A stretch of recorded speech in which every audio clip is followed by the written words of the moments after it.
कि तुम इस वक्त काफ़ी मुश्किल में हो जिम, लेकिन अफसोस है कि मैं कुछ नहीं कर सकता। भाई, आपने ये कह दिया यही काफ़ी है। शुक्रिया आपका। सब ठीक हो जाएगा।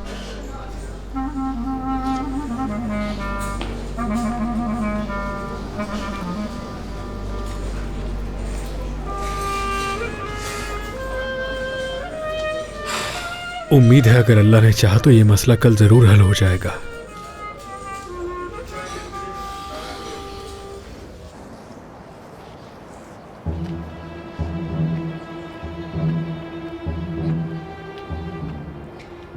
हेलो। हेलो। क्या तुम कहीं बाहर जा रहे हो अभी? क्यों? मैंने सोचा अगर तुम जा रहे थे तो मुझे भी छोड़ देते। इसके लिए कहीं जाने की जरूरत नहीं, मैं आपको छोड़ सकता हूँ। क्या सच में? बिल्कुल। करीम साहब या उनके घर वालों में से किसी को एतराज़ नहीं होगा। हाँ, लेकिन वहाँ से वापस आपको खुद आना होगा। ठीक है, फिर मुझे बस स्टॉप छोड़ दो, मैं वापस खुद आ जाऊंगी। सुनो मेहमद,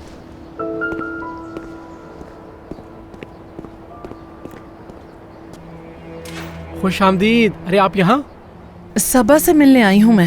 हाँ, अंदर जाने का रास्ता आप जानती हैं या मैं आपको छोड़कर आऊँ? हाँ बेटा, जानती हूँ, चली जाऊंगी मैं।